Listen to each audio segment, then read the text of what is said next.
coup, je laisse la main à Franck et Magali pour la suite du webinaire.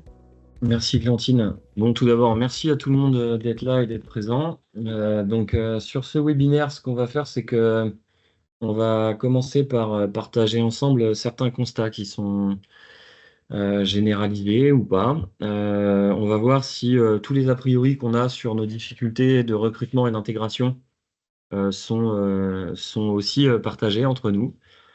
Et puis ensuite, on vous proposera une approche, l'approche que nous, on a réussi à mettre en place chez plusieurs de nos clients pour leur simplifier la vie sur ce sujet-là. Et on aura un témoignage de Yann Marchand de Socredis qui expliquera comment est-ce qu'une démarche un petit peu différente peut aider à simplifier les recrutements et à intégrer plus simplement des collaborateurs et plus rapidement. Et on terminera par une démonstration rapide d'un outil digital qu'on a développé pour ça. Et ensuite, vous pourrez sans hésiter nous poser toutes vos questions. Alors c'est parti. On va commencer ensemble. Je vais vous faire participer dès le démarrage. Et donc, je vais partager avec vous un constat. Le constat général, puisque la première chose qu'on s'est posé comme question quand on s'est dit, nous, chez Act Conseil, qu'expert en performance et en organisation industrielle, finalement, on voit que chez nos clients, c'est compliqué, les sujets de recrutement, quand on parle de gestion de charge, capacité. Et, euh, et c'est ça qui nous a amené à développer notre méthode et de s'axer sur comment est-ce qu'on pourrait simplifier le recrutement. Alors là, je vous projette un graphe qui montre le pourcentage d'entreprises en difficulté de recrutement. On voit suivant différents secteurs d'activité, hein, en jaune sur l'ensemble de l'économie, en rouge sur l'industrie, en bleu sur les services, en vert sur la construction. J'aimerais savoir, à droite, là, si vous allez à droite, je ne sais pas si vous voyez ma souris se déplacer là vers le post-it rouge, vous avez la possibilité de venir voter ici pour nous dire si vous êtes plutôt pleinement concerné, si dans votre entreprise c'est un enjeu comme un autre, hein, le recrutement, si vous avez des difficultés en recrutement, oui, mais pas plus, ou si vous n'avez pas de difficultés globalement. Donc en fait, quand vous allez sur le petit post-it là, vous allez avoir le petit pouce en bas qui va s'afficher, et je vais vous demander de mettre le pouce, voilà, tout le monde va dessus, je vais vous demander de mettre le pouce à l'endroit où vous vous situez, pour qu'on arrive un petit peu à voir dans le groupe, là on doit être 20-21, qu'on arrive à voir un petit peu comment est-ce que est répartie comment sont réparties les difficultés. Donc là, pour l'instant, on a 6 entreprises qui se disent pleinement concernées. Personne dit que c'est un enjeu comme un autre. Personne ne dit encore qu'il n'a pas de difficulté. Est-ce que vous pouvez aller voter? Vous me dites si vous n'y arrivez pas. Hop, c'est pas grave, ça arrive. Je vais m'en occuper de ce post-it là. Allez-y. Ok, top. Est-ce qu'il y en a qui n'ont pas réussi à voter là dans la conversation? Est-ce que vous pouvez nous dire s'il y en a qui n'ont pas réussi à voter ou vous débloquez votre micro, hein, il n'y a pas de souci. Je vois qu'on est à 8 votes pleinement Bonjour concernés. Franck, Benoît. Je ne sais Bonjour pas si Benoît. j'ai réussi à voter. Ah bah tu peux retourner dessus et alors je vais te le dire, ça met utilisateur inconnu puisque tu t'es pas inscrit en organisation, tu peux aller dans le petit pouce et tu vas voir si ça l'ajoute ou si ça le retire. Où est le petit pouce? Quand tu vas sur le post-it là, ouais, descends Oui. en bas à gauche, redescends en bas à Ah, gauche, ok. tu le vois? Oui. Impeccable. Super.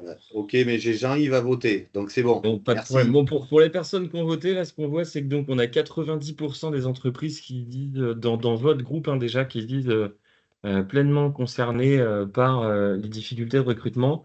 Ce qu'on voit, c'est que c'est l'étude là. Alors, je vais vous présenter des études, je pourrais vous fournir toutes les sources. Il y a des sources qui sont affichées au cours du webinaire aussi dans les slides.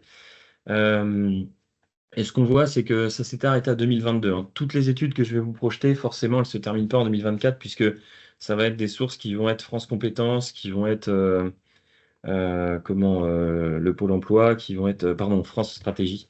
Il faut laisser le temps à ces études-là d'être consolidées.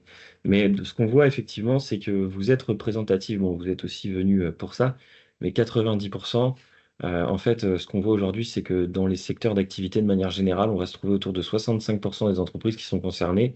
Les entreprises qui ne vont pas l'être, Ça va surtout être des entreprises individuelles et qui n'ont pas forcément de besoin de recrutement. Mais nous, ce qu'on voit chez la majorité de nos clients, c'est que quand il y a un sujet de recrutement, il y a une difficulté qui va avec. Alors, ce que je vous propose, c'est d'essayer de comprendre cette difficulté de recrutement. On entend beaucoup de choses. Quand on discute avec des DRH, quand on discute avec des recruteurs et quand on discute aussi avec des responsables industriels ou de fabrication, on nous dit beaucoup, on nous donne beaucoup de raisons à ça et on va essayer de les balayer un petit peu. Alors, la première chose, par rapport à la difficulté de recrutement, quand on recrute, c'est souvent soit pour grandir, soit pour remplacer. En France, on est sujet à un départ de talent, un départ en retraite de talent. Alors, c'est vrai en France, c'est vrai aussi dans la majorité des pays européens, qui est lié au départ des générations de boomers en retraite. La particularité de cette génération, c'est qu'elle a intégré l'industrie dans un contexte de croissance et de montée en technicité et en industrialisation. Et, euh, et qu'ils ont eu le temps d'apprendre. Quand les process sont arrivés, ils ont pu les prendre en main, les apprendre, les faire évoluer, les intégrer dans leur environnement. Ce qui n'est pas forcément le cas aujourd'hui quand on entre dans une entreprise et qu'on arrive sur des process qui sont déjà très techniques et très complexes. Donc là, je voudrais vous présenter le taux de départ en retraite. Le taux de départ en retraite, c'est quoi? C'est le nombre de personnes qui vont partir en retraite, le nombre d'actifs qui vont partir en retraite sur les 10 prochaines années. Donc là, c'est le taux de départ en retraite entre 2010 et 2020. Donc c'est le dernier qui a été calculé. Vous avez la source INSEE en dessous, donc que des sources officielles pendant le webinaire. Et j'aimerais vous demander, pour vous, est-ce que c'est vraiment un problème? Quand on dit dans les entreprises, on a un départ des talents, les anciens partent, c'est ceux qui savent faire. À quel point est-ce que c'est problématique? Est-ce que c'est normal? Est-ce qu'il faut apprendre à faire avec? J'aimerais vous demander pour vous, quel est le taux de départ en retraite normal qu'on devrait observer sur une dizaine d'années? Idem, vous pouvez voter. Vous avez un petit post-it avec une proposition à 25%, un post-it avec une proposition à 30% et un post-it avec une proposition à 35%. Ce qu'on voit aujourd'hui en France, c'est qu'on va se situer entre 30,7 et 31,8% et plus en termes de taux de départ en retraite. Je vous laisse aller vous situer où vous pensez que le taux de départ en retraite est logique sur 10 ans.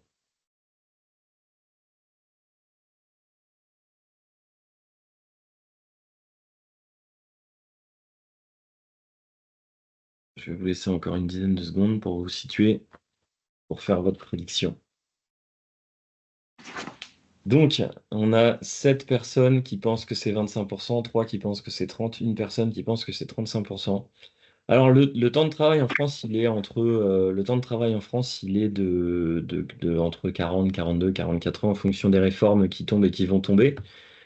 Ça va donner un taux de départ en retraite autour de 25%, c'est-à-dire que si on avait un taux de départ en retraite, si on voulait notre taux de départ en retraite idéal, si on voulait à minima maintenir nos effectifs, on aurait un rythme de 25% de taux de départ en retraite.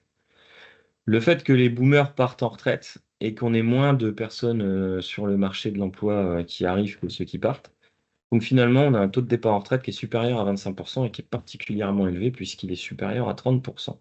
Donc effectivement, quand on a nos industriels et nos RH qui nous disent on a nos anciens qui quittent l'entreprise, ouais, c'est vrai, c'est vrai. Après, il va falloir aussi se faire une raison sur le fait que c'est normal d'être au moins à 25% de taux de départ en retraite et donc d'avoir des anciens qui partent en retraite, donc il faut l'intégrer. Et c'est une contrainte qu'on doit intégrer. Après, la contrainte actuellement, c'est qu'effectivement, ils partent plus en retraite que ce qu'on a pu connaître dans les années avant ou que ce qu'on connaîtra dans les 15 ans à venir. Ça marche, si vous avez des questions, vous n'hésitez pas à vous les noter dans le chat et on y répondra à la fin du webinaire. Une fois qu'on a regardé ce taux de départ en retraite, par qui est-ce qu'on va pouvoir remplacer ces anciens qui partent avec le savoir-faire? Alors, quand on regarde l'évolution du taux de chômage, ce qu'elle donne, alors là, on a l'évolution de 2003 à 2023. On voit qu'on a un chômage qui est particulièrement bas aujourd'hui. Donc, quand on dit le marché de l'emploi, il est vide, c'est vrai. On a un taux de chômage qui est particulièrement bas. Et quand on regarde ce qui se passe à l'intérieur, c'est les barres qui sont à l'intérieur du graphique. Parce que globalement, au moment de cette étude-là sur 2023, on a un taux de chômage à 7,3%. Et ce qu'on voit, c'est que dans le vivier de candidats aujourd'hui, il est essentiellement constitué de jeunes, de 18 à 24 ans. Donc, idem, hein, c'est quelque chose qu'on dit souvent. Alors, on entend aussi souvent les anciens, on n'arrive pas à les réintégrer. Finalement, le taux de chômage chez les seniors est plutôt bas. Par contre, on voit qu'il est très élevé chez les 18-24 ans. Donc, notre vivier, qu'on le veuille, qu'on le veuille ou qu'on ne le veuille pas, on considère que c'est une bonne chose ou pas, le vivier, il est essentiellement chez les 18-24 ans pour remplacer nos anciens qui partent avec le savoir-faire.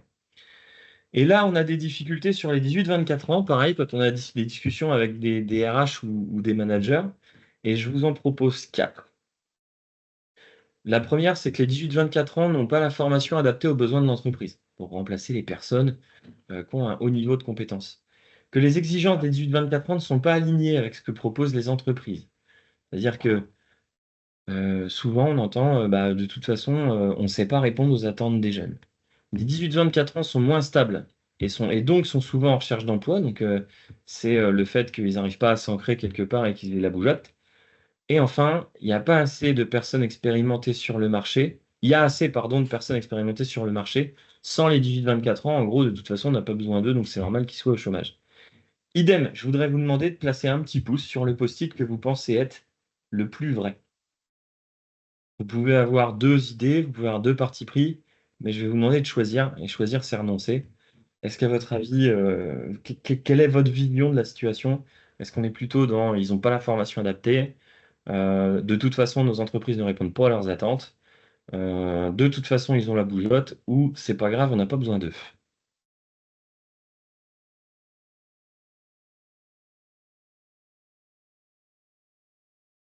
On voit un équilibre qui commence à se faire entre les deux duos.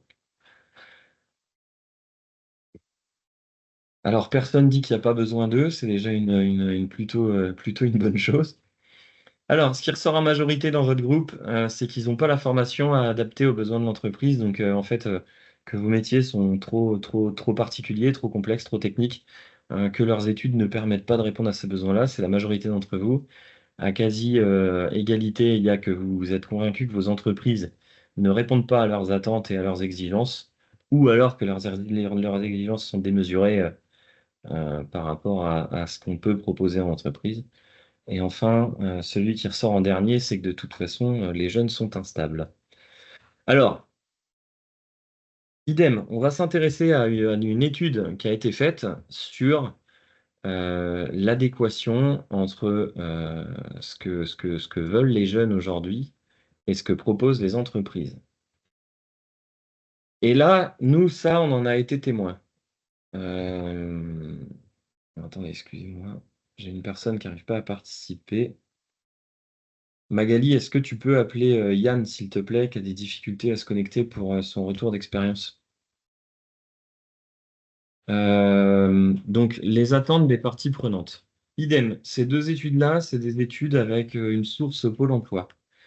Ce qui ressort, alors on s'est concentré là dans l'étude, dans l'analyse sur les industriels. Ce qui ressort des attentes des industriels, c'est que ce qu'ils attendent, c'est d'avoir des candidats qui ont avant tout le sens des responsabilités et qui connaissent et qui respectent les règles de l'entreprise. Donc finalement, les entreprises sont conscientes que le niveau de formation à l'entrée de l'entreprise ne va pas permettre de prendre un métier technique en main tout de suite.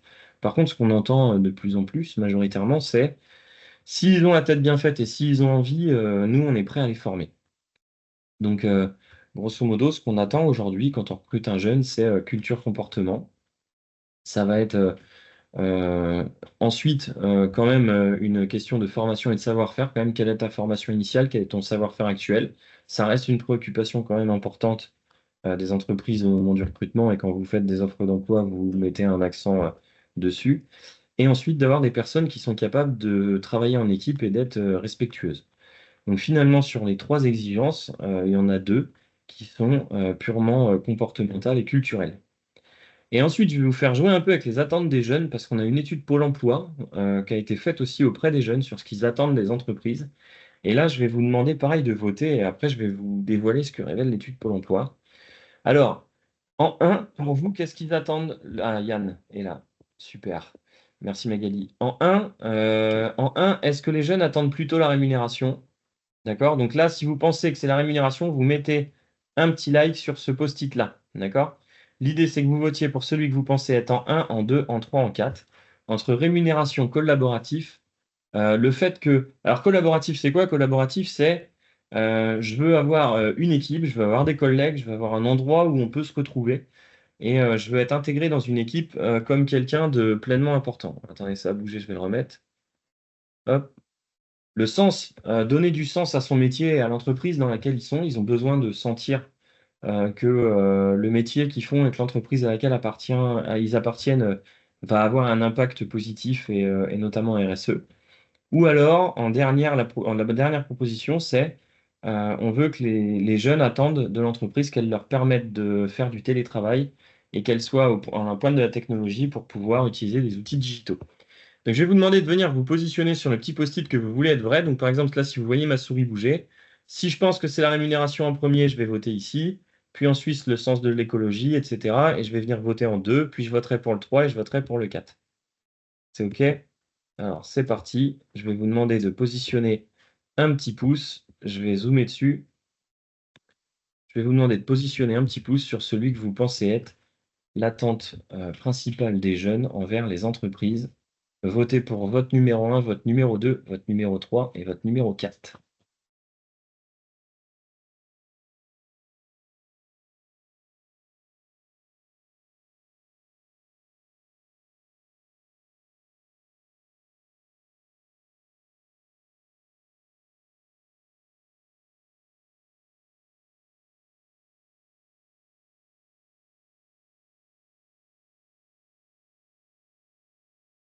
Ah, vous ne vous mettez pas d'accord sur le 1.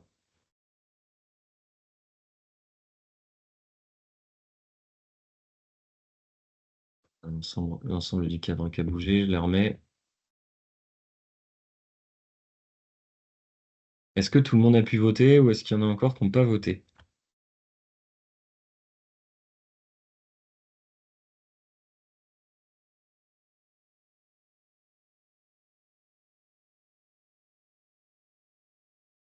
Alors, vous n'êtes pas vraiment aligné sur l'attente numéro 1, puisque vous êtes plutôt répartis équitablement entre toutes les propositions en une. Alors, en réalité, ce que l'étude Pôle emploi révèle là, c'est que toutes ces attentes sont importantes pour les jeunes, mais que l'attente principale, la première chose qu'ils attendent, la première exigence qu'ils vont avoir, c'est la rémunération. La deuxième chose qu'ils vont attendre, c'est avoir un espace de travail dédié, une équipe, être intégré au sein de l'équipe et sentir qu'ils sont importants au sein de ce groupe social qu'est leur équipe de travail. Ensuite, ils vont avoir comme préoccupation principale le côté impact de l'entreprise RSE Sens Écologie. Il y a quand même plus de la moitié des jeunes qui se disent prêts à changer, à envisager un changement de job pour un job qui aurait un impact RSE positif, et notamment environnemental. Mais ça ne sera pas suffisant, c'est-à-dire qu'un jeune bien rémunéré, qui se considère étant bien rémunéré et qui est bien intégré dans une équipe, n'abandonnera pas son entreprise comme ça pour un job qui donne du sens et qui a un impact RSE. Plus fort que là où il est actuellement, ça arrive en troisième position. Et enfin, contre toute attente et contre toute tendance du marché, le digital et le télétravail arrivent en dernier. Donc ce qu'ils vont attendre principalement, ça va être pouvoir vivre de leur métier décemment. Jusque-là, pas de surprise, finalement, ils sont plutôt humains, ces jeunes. Ils vont vouloir être intégrés dans un groupe social, qui est leur équipe, sentir qu'ils ont de l'importance, qu'on va leur donner des responsabilités. Donc idem, on dirait que finalement, ils sont plutôt très très humains, ces jeunes. Et enfin, là où effectivement, ils vont être un petit peu différents des générations précédentes, et je me mets dedans, ils vont avoir quand même comme troisième préoccupation la partie RSE. Donc finalement, si on voulait résumer ça, on casse pas mal d'a priori. Moi, cette étude Pôle emploi, elle m'a surpris beaucoup. Alors, elle m'a aussi rassuré parce que finalement, c'est le sentiment qu'on a quand on aide à intégrer, quand on aide à créer des parcours de formation et à intégrer des jeunes dans l'entreprise. Nous, ce qu'on observait quand même, c'est que finalement, si les jeunes étaient bien intégrés, bien formés, ils étaient satisfaits de leur job et ils y restaient, ils étaient contents. Et même nous, en tant que consultants ou formateurs, ils nous font des retours positifs. Et donc finalement, ça nous a aussi rassurés en nous disant, mais cette génération, finalement, elle n'est pas si différente. Alors elle est différente, mais je pense qu'on en fait, et c'est prouvé ici par Pôle emploi, on en fait aussi tout un argument de vente pour vendre différentes méthodes. Finalement, les jeunes sont plutôt des êtres humains normaux, avec des attentes tout à fait alignées avec ce que les entreprises souhaitent leur proposer. Donc ça reste rassurant. Une fois qu'on s'est dit ça, ok, très bien, on voit qu'on avait besoin des jeunes dans le passé, on est toujours en difficulté de recrutement. Est-ce que ça va durer? Et comment est-ce qu'il va falloir intégrer ces jeunes qui finalement ne sont pas des extraterrestres? Donc là, je vous propose de regarder les carnets de commandes. Les carnets de commandes, ils ont un impact énorme sur la façon dont on va recruter un jeune, ou on va recruter de manière générale, parce que si on a un carnet de commandes stable ou avec une croissance bien anticipée, on va être capable de proposer des projets dans lesquels les jeunes vont pouvoir s'investir. Et c'est important pour eux, on l'a vu juste avant, c'est la deuxième chose la plus importante pour eux, c'est faire partie d'une équipe et avoir un projet qui soit construit de façon à l'intégrer dans l'entreprise et à lui donner de la valeur au sein de cette entreprise. Et donc, quand on a les carnets de commandes, donc là, on a pris un cycle court. Alors, c'est pareil, je pourrais vous donner la source. Je vois que je ne l'ai pas je l'ai pas cité ici. Je pourrais vous donner la source. IDEM, c'est une source officielle de l'État. C'est les carnets de commandes dans l'industrie.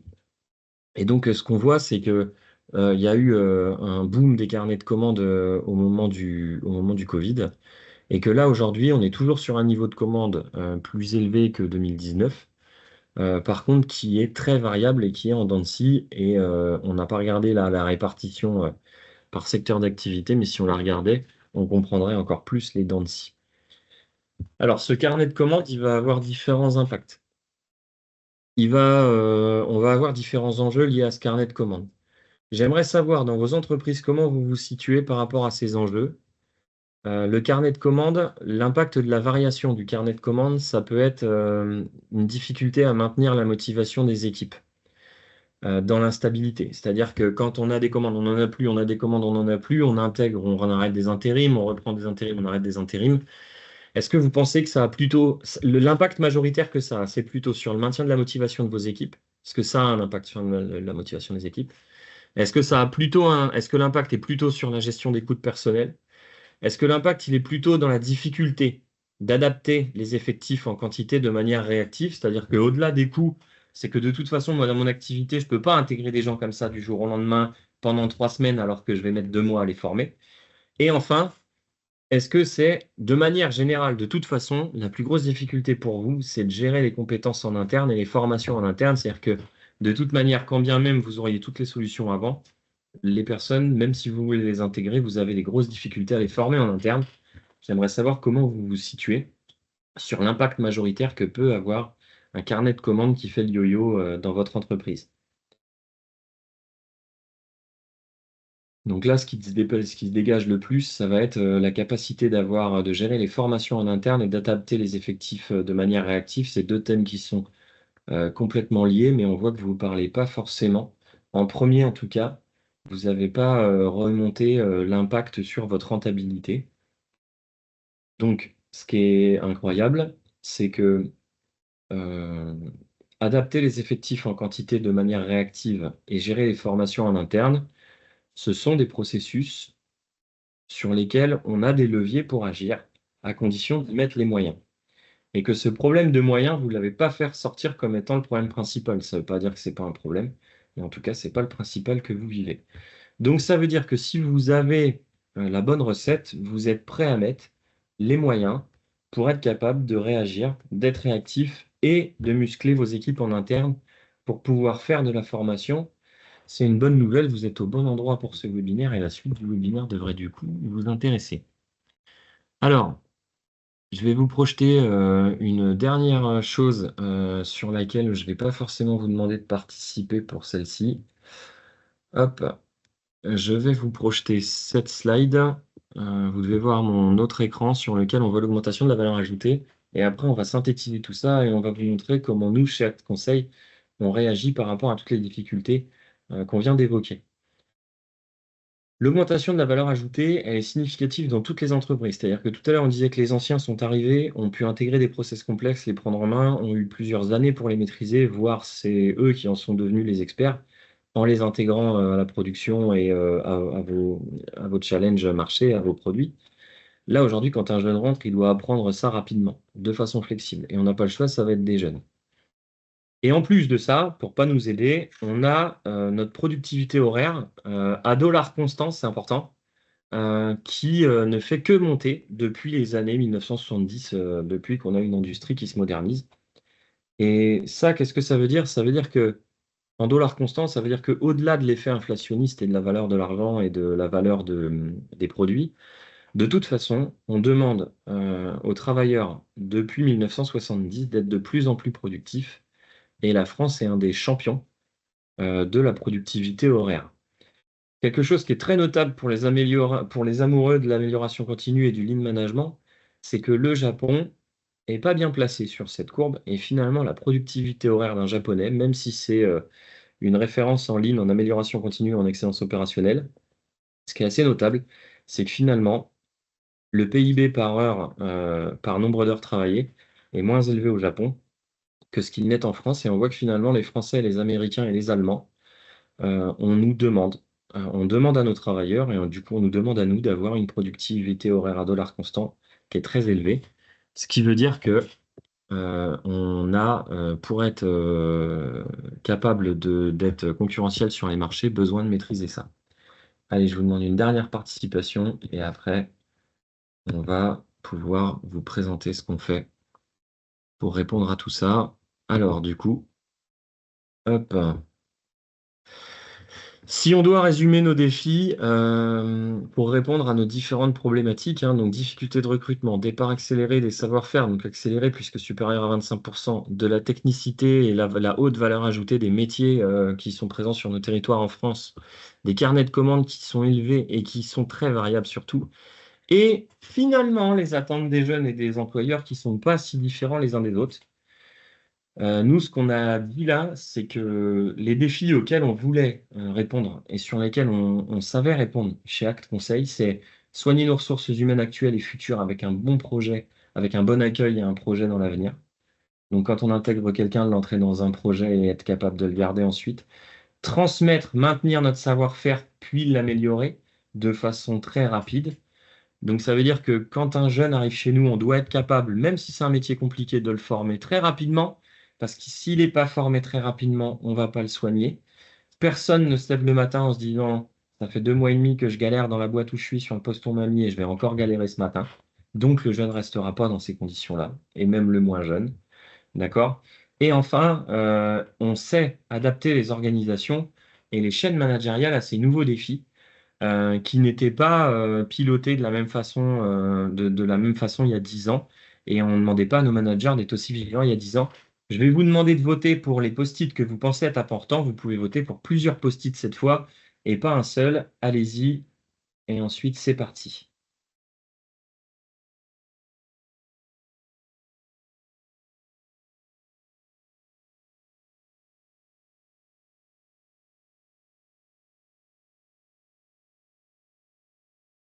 Hop là.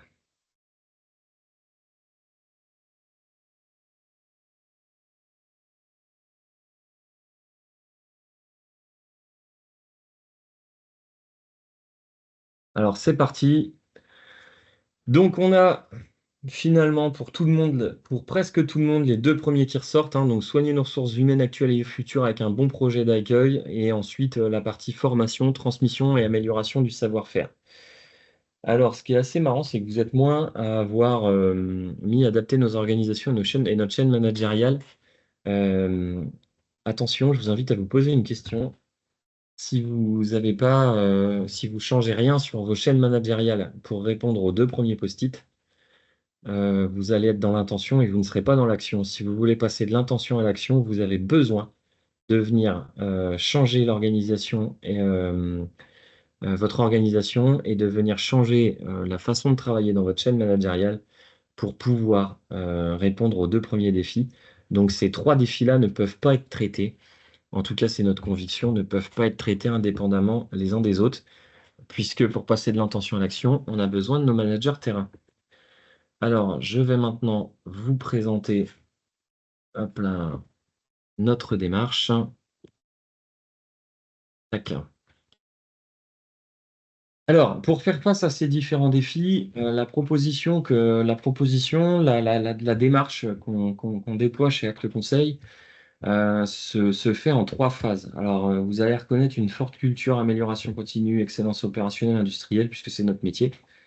Et vous allez voir que ça répond à vos besoins d'intégration et de recherche de candidats. Donc sur la partie diagnostic, on va se pencher à traduire votre besoin client. On parlait tout à l'heure de carnet de commandes. C'est très important. C'est de traduire votre besoin client en termes d'enjeux organisationnels, techniques et humains. C'est-à-dire que on n'a pas les mêmes problèmes partout, on n'a pas les mêmes problèmes dans tous les ateliers et on n'a pas non plus les mêmes défis pour intégrer du personnel sur tous les ateliers. On pourrait avoir des ateliers sur lesquels l'essentiel du défi est sur les conditions de travail. On peut être sur des postes très simples, avec une ambiance qui n'est pas bonne, avec des conditions de travail désagréables, voire dangereuses. Et on pourrait aussi avoir des entreprises dans lesquelles l'équipe est très sympa, dans lesquelles l'environnement est plutôt agréable, mais où la difficulté du métier fait que on met nos nouvelles recrues en difficulté. Donc il va falloir s'atteler à traduire finalement votre gamme de produits et vos besoins clients pour dire, OK, voilà, quels ateliers vont être impactés, à quel niveau, et qu'est-ce que ça va vouloir dire en termes d'enjeux et de challenges organisationnels, techniques, humains. Ensuite, on va identifier les différents leviers de performance et tracer la feuille de route. Ce qui est important, c'est de ne pas voir le recrutement comme la seule source de productivité, enfin de capacité possible. C'est-à-dire que il va falloir aussi se poser la question de comment est-ce que mon atelier peut être plus productif aujourd'hui. C'est hyper important. Pourquoi? Parce que de une, en termes de performance économique, on préfère avoir un atelier productif, mais de deux, il sera beaucoup plus simple d'intégrer quelqu'un dans un atelier qui est performant et qui est productif que d'intégrer quelqu'un dans un atelier qui est avec une performance et une productivité basse, complexe et qui surtout a une productivité qui n'est pas pilotée. Parce que ça veut dire qu'on va toujours avoir besoin des autres pour savoir comment on se situe. Et ça, c'est pas une situation confortable quand on est intégré dans une entreprise. Ensuite, on va passer à l'action, c'est-à-dire qu'une fois qu'on va avoir tracé cette feuille de route, on va aller dans l'action. Donc tout à l'heure, Yann vous expliquera comment s'est passé concrètement le diagnostic, l'action et la phase de pérennisation chez eux, sur les 2 slides qui suivent. Donc grosso modo, ce qui revient très souvent dans nos accompagnements de façon quasi systématique, ça va être d'être formé au FAST, à la formation action grâce aux standards de travail. Donc c'est bien écrire mes standards de travail. Déjà, qu'est-ce que c'est qu'un standard de travail? Comment est-ce que j'écris correctement un standard de travail pour me permettre de former rapidement et simplement par la suite? Comment je fais pour ne pas aller trop dans la complexité? Comment je fais pour ne pas non plus aller dans la généralité? Et comment est-ce que je passe les barrières qu'on imagine chez un formateur, où souvent on parle de barrières d'attitude, de comportement et de savoir-être, alors qu'en réalité, la première barrière de nos formateurs, c'est la méthode de formation, puisque la plupart n'ont jamais été formés à une méthode de formation. Je ne parle pas de formation de formateur sur encore une fois le savoir-être et l'attitude du formateur. Je parle bien de méthodes et de techniques de formation qui lui permettront ensuite d'exploiter le plein potentiel de son savoir-être. Voilà, c'est un formateur, il est sympa, il sait faire attention aux personnes, il suit les personnes, il se préoccupe des autres, très bien. Mais pour qu'il puisse mettre en œuvre ce savoir-être, il va falloir avant tout qu'on lui donne une méthode de formation. Et donc, d'où l'intérêt de la partie formation FAST, standardisation des postes. On peut aussi faire de l'ingénierie pédagogique pour créer des parcours de formation sur des postes techniques complexes sur lesquels on est à plusieurs semaines ou plusieurs mois, voire plus d'un an de formation. Pour ça, on est certifié à FEST et on vient mêler notre savoir-faire sur la standardisation et la formation au poste avec la méthode FAST et la partie ingénierie pédagogique à FEST pour créer des parcours de formation complets et qui soient optimisés dans le temps.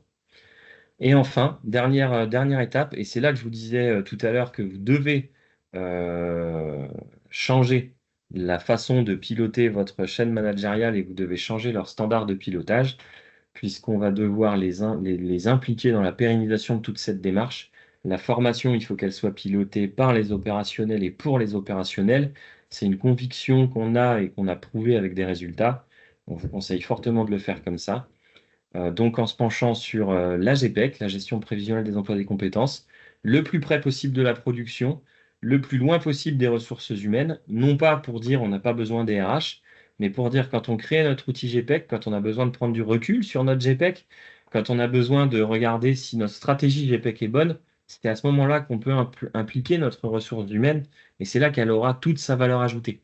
Par contre, ça reste quand même à l'industriel, au producteur, à celui qui gère la valeur ajoutée, de piloter sa GPEC, c'est important. Aidé par son RH, supervisé, coaché par son RH, pourquoi pas, mais en tout cas, ne pas mettre cette responsabilité-là au RH. C'est pas lui qui est responsable des personnes qui créent la valeur. Enfin, on va s'appuyer sur le management visuel de la performance, donc les animations à intervalles courts à différents niveaux. On va intégrer cette notion de formation, d'intégration, de montée en compétences, de sauvegarde de notre savoir-faire et de sauvegarde de nos talents. Dans les MVP, c'est hyper important de pouvoir le piloter au quotidien, de tous les jours avoir des actions qui vont permettre de faire monter en compétences et d'intégrer correctement des personnes et de les faire rester dans le temps. Et enfin, quand on aura atteint ce niveau-là, on va pousser vers un pilotage de la performance par les standards, c'est-à-dire que toute notre logique de pilotage de performance sera basée sur le pilotage des standards et la performance de nos standards. Je laisserai Magali vous présenter des événements qui rentrent plus dans le détail là-dessus. C'est un sujet assez technique. Yann, si tu es prêt, je te propose de prendre la parole pour nous faire un petit retour d'expérience sur la partie diagnostic dans un premier temps chez Socredis, puis dans un Oui, deuxième bonjour temps Franck. sur Bonjour la tout le monde. Bonjour Yann, Donc c'est bon, vous m'entendez bien? on t'entend bien. Donc je vais faire effectivement un petit retour d'expérience sur le travail qu'on a mené avec ACT. Je me présente déjà, je suis Yann Marchand, directeur opérationnel dans une société donc, qui s'appelle Socredis, qui est située dans le Maine-et-Loire, 90 personnes, PME familiale de 40 ans, qui exerce principalement dans le métier de la transformation plastique et très précisément dans la fabrication de profilés en PVC pour le monde assez large du bâtiment. Donc quand on s'est rencontré la première fois avec ACT, c'était début 2023, où on avait, comme d'autres entreprises j'imagine, à faire face à des départs prochains de collaborateurs en retraite, tout en ayant la nécessité d'adapter nos capacités de production face à un secteur d'activité en particulier qui était en croissance chez nous, la fabrication de profilés pour les mobil-homes, de bardage pour les mobil-homes. Et donc, on avait besoin de mettre en phase nos moyens de production avec cette activité qui changeait pas mal sur un secteur, sur une famille de produits. Donc, on s'est rencontrés, on a mis d'abord en place une phase de diagnostic avec ACT sur quelques jours, qui nous a permis plusieurs choses, hein, évidemment, déjà de mieux définir le besoin que nous, on avait, Socredis, et puis ensuite de mettre en place et d'identifier des chantiers prioritaires pour répondre à notre besoin. Notamment le suivi de TRS sur certains secteurs stratégiques chez nous, la fabrication de matières, par exemple, matières premières, le travail aussi sur la supply chain, sur les stocks de matières premières, pour être en mesure d'accueillir les nouveaux clients qu'on avait à accueillir sous quelques mois. Et puis, très rapidement, on est arrivé, et c'est l'objet un peu de ce webinaire, on est arrivé au constat que la façon dont on formait chez Socredis était souvent peu efficiente et en tout cas toujours très très longue. Donc c'est à partir de ça qu'on a travaillé sur la mise en place d'un plan de formation, donc sur un secteur pilote d'abord, celui qui allait être impacté et par des départs en retraite et par une augmentation du volume d'activité. Donc chez nous, des lignes de bardage, de production de profilés de bardage pour le mobil-home. Et donc c'est sur ce secteur en particulier qu'on a travaillé d'abord sur l'élaboration de standards TWI, qui nous paraissait en plus important pour pérenniser le savoir-faire d'une personne un peu référente sur ce secteur et qui partait quelques mois après. Et puis sur toute une ingénierie de formation pour intégrer de nouveaux collaborateurs sur ce secteur en particulier et pour pouvoir les former, je dirais, efficacement et beaucoup plus rapidement. Donc l'idée, vous le voyez sur la slide, ça a été de mettre en place un parcours de formation de 2 mois et demi à peu près. Donc pour être capable d'accueillir des gens qui n'avaient pas d'expérience en extrusion, puisque c'est évidemment l'un de nos problèmes, c'est un métier qui reste assez confidentiel.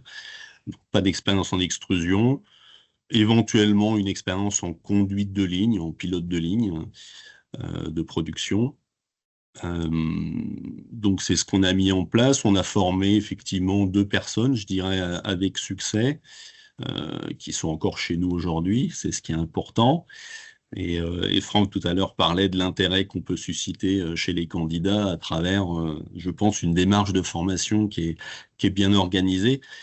Ça, je dirais que c'est un des principaux avantages qu'on en a retiré, c'est que chez les candidats qu'on a pu rencontrer pour leur proposer d'intégrer l'entreprise, le fait qu'un parcours de formation soit décliné et formalisé comme il l'était, avec évidemment des points d'étape pour l'entreprise et aussi pour le salarié, ça a aidé grandement à recruter, je pense, des gens de valeur et puis surtout à faire en sorte qu'ils choisissent Socredis et aujourd'hui qui restent chez Socredis à travers tout le travail qu'on avait pu faire.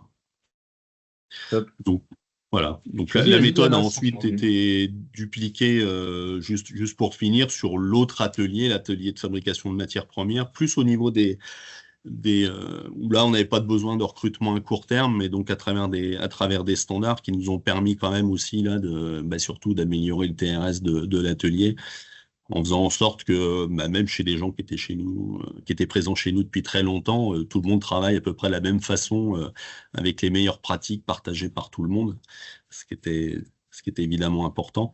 Et là, il y a eu clairement une amélioration aussi du TRS qui nous a permis aussi d'accueillir les volumes supplémentaires sans recrutement supplémentaire. Top. Merci Yann pour ton retour. Donc ce qui est intéressant, ce qu'il faut retenir avant tout, c'est que dans le retour que Yann vient de nous faire, c'est que il a vraiment mis en corrélation la partie performance, pilotage, animation.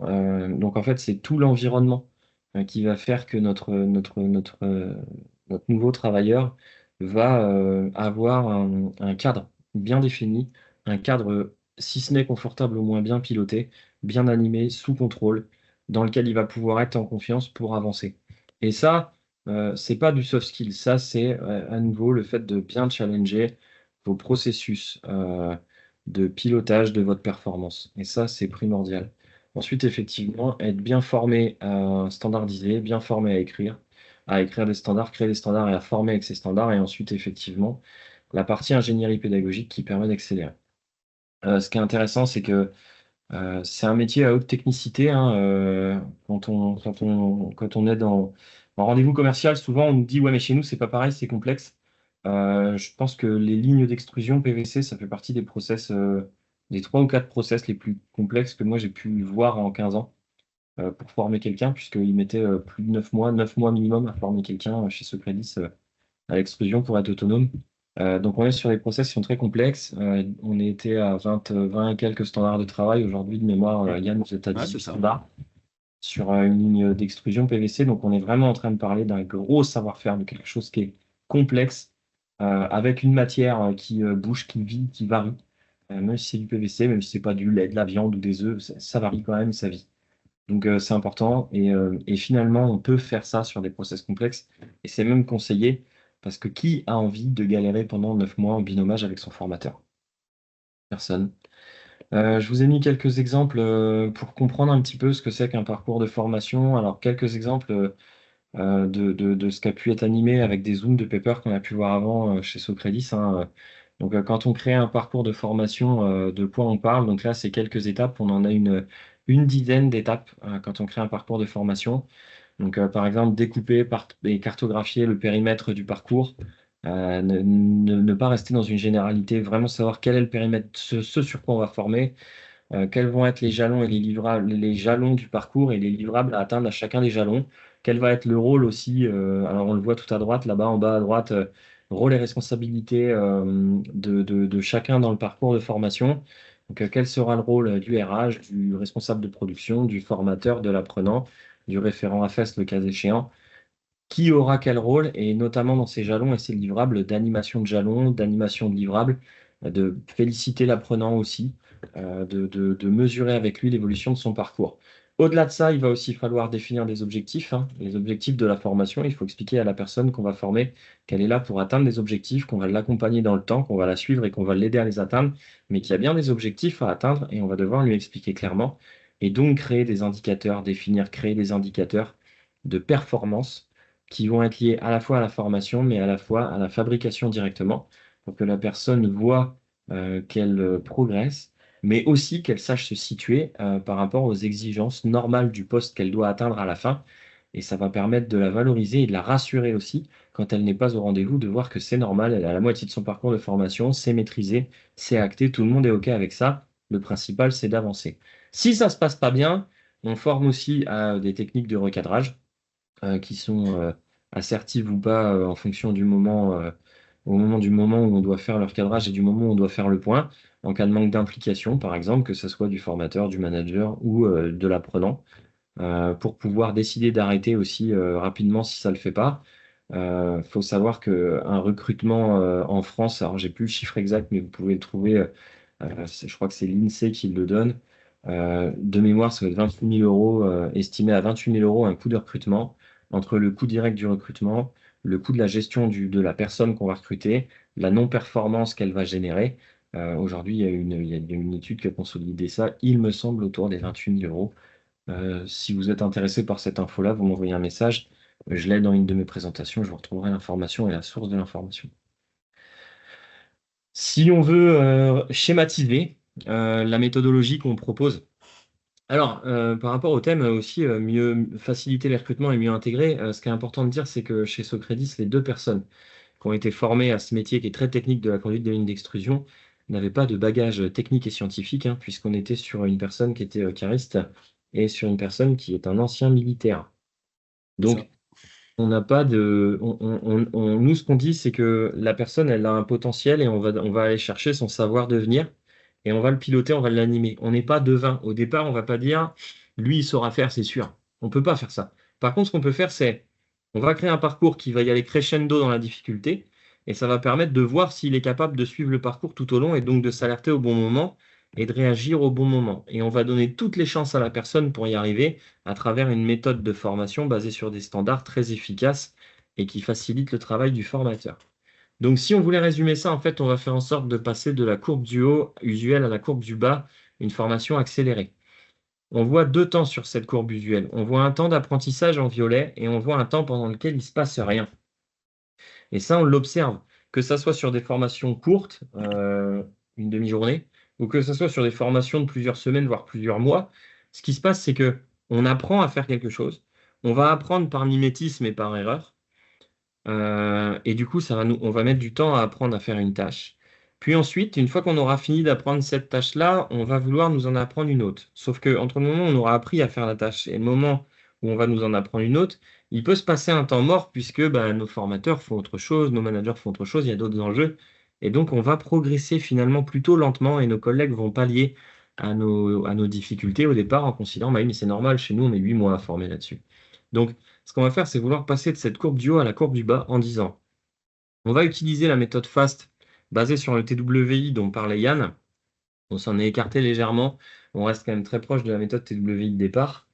Simplement, étant donné qu'on l'a adapté à nos enjeux, à notre contexte, et qu'on l'a transformé un petit peu, c'est une méthode qui date d'après-guerre, qu'on l'a changé un petit peu, on ne l'appelle plus TWI, aujourd'hui on l'appelle la méthode FAST.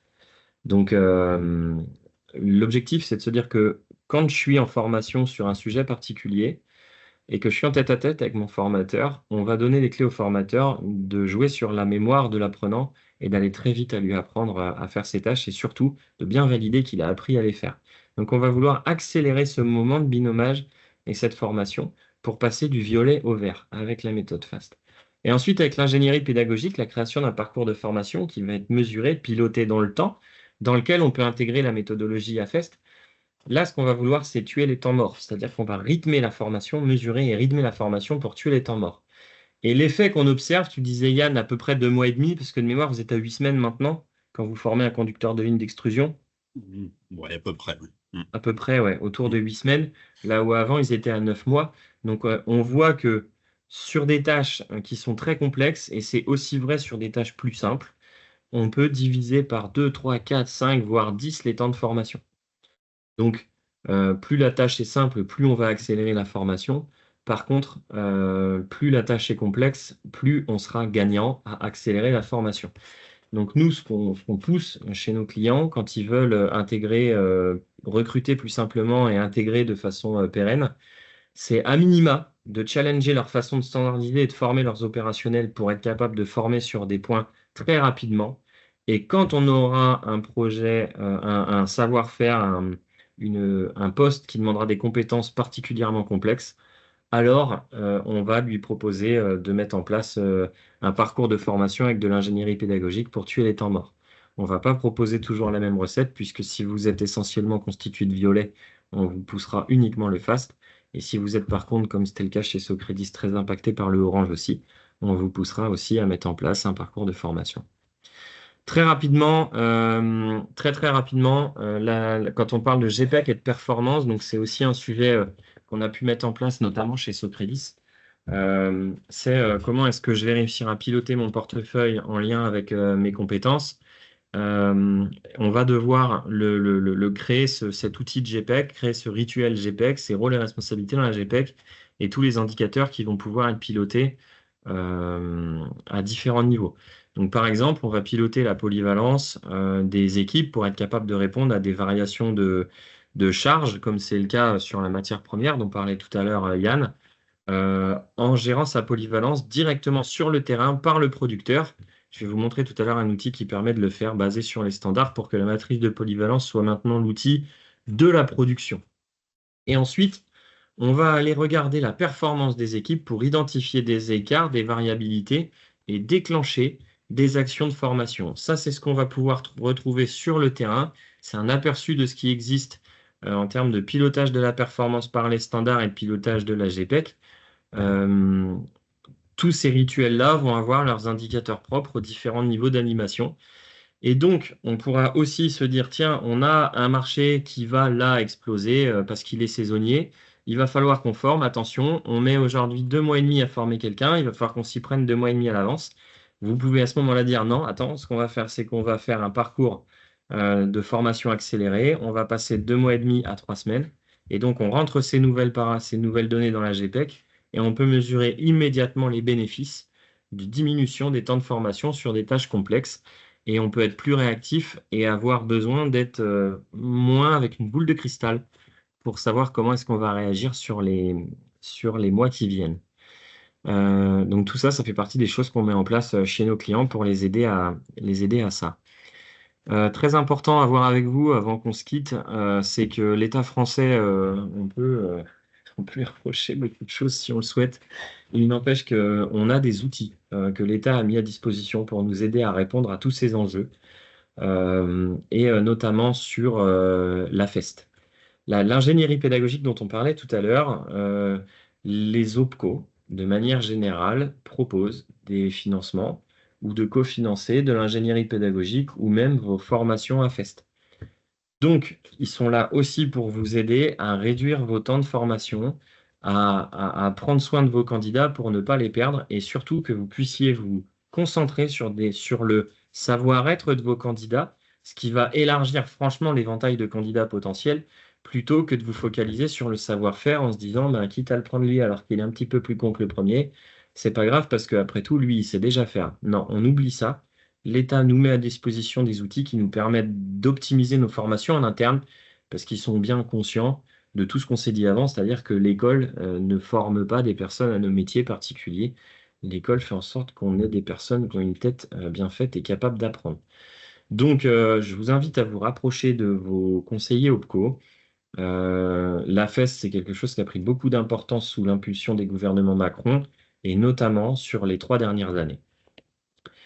Et enfin, pour la partie diagnostic RH et GPEC, c'est-à-dire comprendre votre situation, déclencher un parcours de formation au bon endroit et pas partout, hein, mais en se concentrant sur là où j'aurai des besoins par rapport à mon carnet de commandes clients et mes enjeux actuels, mes difficultés actuelles. On a, par exemple, là, ça a été le cas chez Socredis, et pas que, l'OPCO2I qui cofinance ce type de diagnostic qui permettent de mettre en lien les volumes de production, la performance de l'entreprise, la qualification du personnel, le plan futur, comment est-ce qu'on va construire une feuille de route cohérente là-dessus, donc les retours des équipes, une étude de bien-être aussi, mais pas que. Les diagnostics RH et GPEC, c'est pas seulement savoir si les gens sont contents d'être à leur poste, et savoir ce qu'ils veulent faire demain ou dans 3 ans. Diagnostic RH et GPEC, c'est surtout, j'ai ces enjeux-là, comment est-ce que mon système est capable d'y répondre et qu'est-ce que je dois faire pour que mon système y réponde. Donc, n'hésitez pas non plus à questionner votre OPCO sur ce sujet-là. Très rapidement, je vais vous présenter maintenant un outil digital qu'on a développé, puisque les principales difficultés que nous présentaient les entreprises qu'on accompagnait sur la standardisation et la formation de leurs équipes, c'était que quand on crée un standard de formation pour être capable de former rapidement, je vous en montre un là, donc un standard FAST ici, donc typique, standard TWI, ça respecte aussi le format TWI, avec étapes, points clés et raisons. Donc en fait, on forme à écrire des standards de cette façon-là et à former avec ces standards-là. La principale difficulté évoquée, c'était remettre sous Excel et remettre au propre tous nos standards, les piloter et piloter nos formations derrière. On a développé une application qui est aujourd'hui en test, que vous voyez là, donc qui s'appelle Darvis, qui est aujourd'hui en test chez 7 de nos clients et partenaires, et dont la soirée de lancement officielle est le 3 avril, dans laquelle on va pouvoir retrouver l'ensemble de nos standards, l'ensemble de nos audits de standards, les plannings de formation et la matrice de polyvalence. Très rapidement, je prends une tablette, je peux aller sur le terrain pour créer mon standard de travail directement sur le terrain, avec tout un module qui va nous faciliter l'écriture, puisqu'on va pouvoir écrire notre standard par étape, prendre une photo, ça va intégrer la photo, on va pouvoir zoomer dessus, ça va faire toute la mise en page tout seul, c'est-à-dire que n'importe qui veut créer son standard de travail, aujourd'hui, là vous voyez une démonstration chez Maître Coq, qui est un de nos partenaires et qui est en train de tester l'application, donc on avait créé cette étape test, c'est une étape qui se crée en moins de 30 secondes en intégrant une photo, et qui permet donc d'avoir un standard qui soit créé rapidement sur le terrain, avec une mise en page automatique. On va pouvoir déclencher des audits de nos standards. En choisissant un de nos standards, on va vouloir réaliser un audit. Réaliser un audit, c'est quoi? C'est vérifier que la personne a bien mémorisé. Voir si quand elle fait les tâches, elle est capable de nous expliquer étape, point, clé, raison. On va pouvoir valider ou invalider qu'on a bien entendu les étapes, les points clés, les raisons. Ça va nous résumer la note, l'archiver. Ça va nous proposer une date de prochain audit qu'on va pouvoir piloter dans notre planning d'audit, ici. Donc là, voilà, par exemple, on a ici les différents audits sur l'environnement de démonstration que je vous montre là. C'est le jeu du nœud bec d'oiseau qui nous sert à faire nos formations FAST, où on va pouvoir retrouver tout le planning qui va être lié à Outlook, qu'on va pouvoir extraire en ICS et importer sous Outlook pour pouvoir avoir nos audits et réaliser nos audits avec la tablette de façon simple. Hyper intéressante, on parle de pilotage opérationnel et je m'arrêterai là ensuite. Du coup, chaque responsable a accès à sa matrice de polyvalence qui va se créer en fonction des différents standards qui sont liés aux compétences qu'on doit acquérir, standardisé avec le TWI.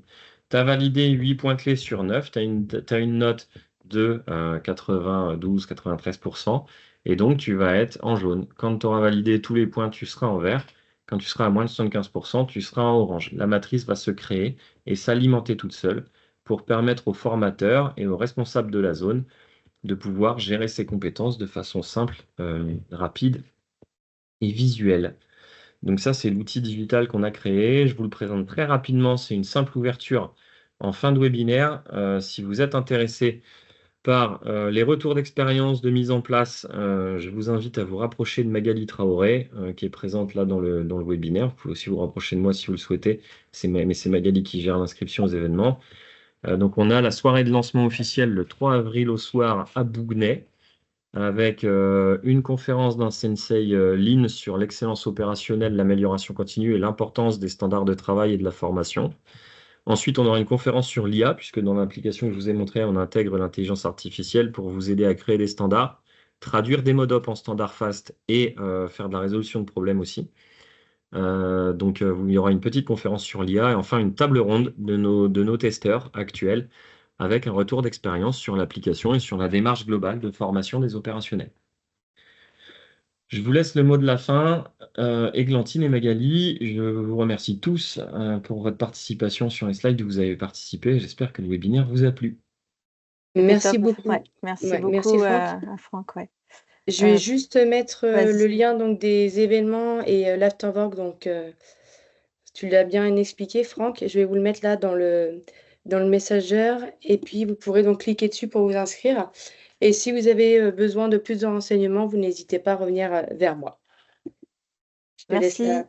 Ouais, merci Magali. On va reprendre je vais reprendre les informations que tu vas nous envoyer et je les retransmettrai par mail et pourquoi pas le mettre sur notre site web pour l'actu du réseau.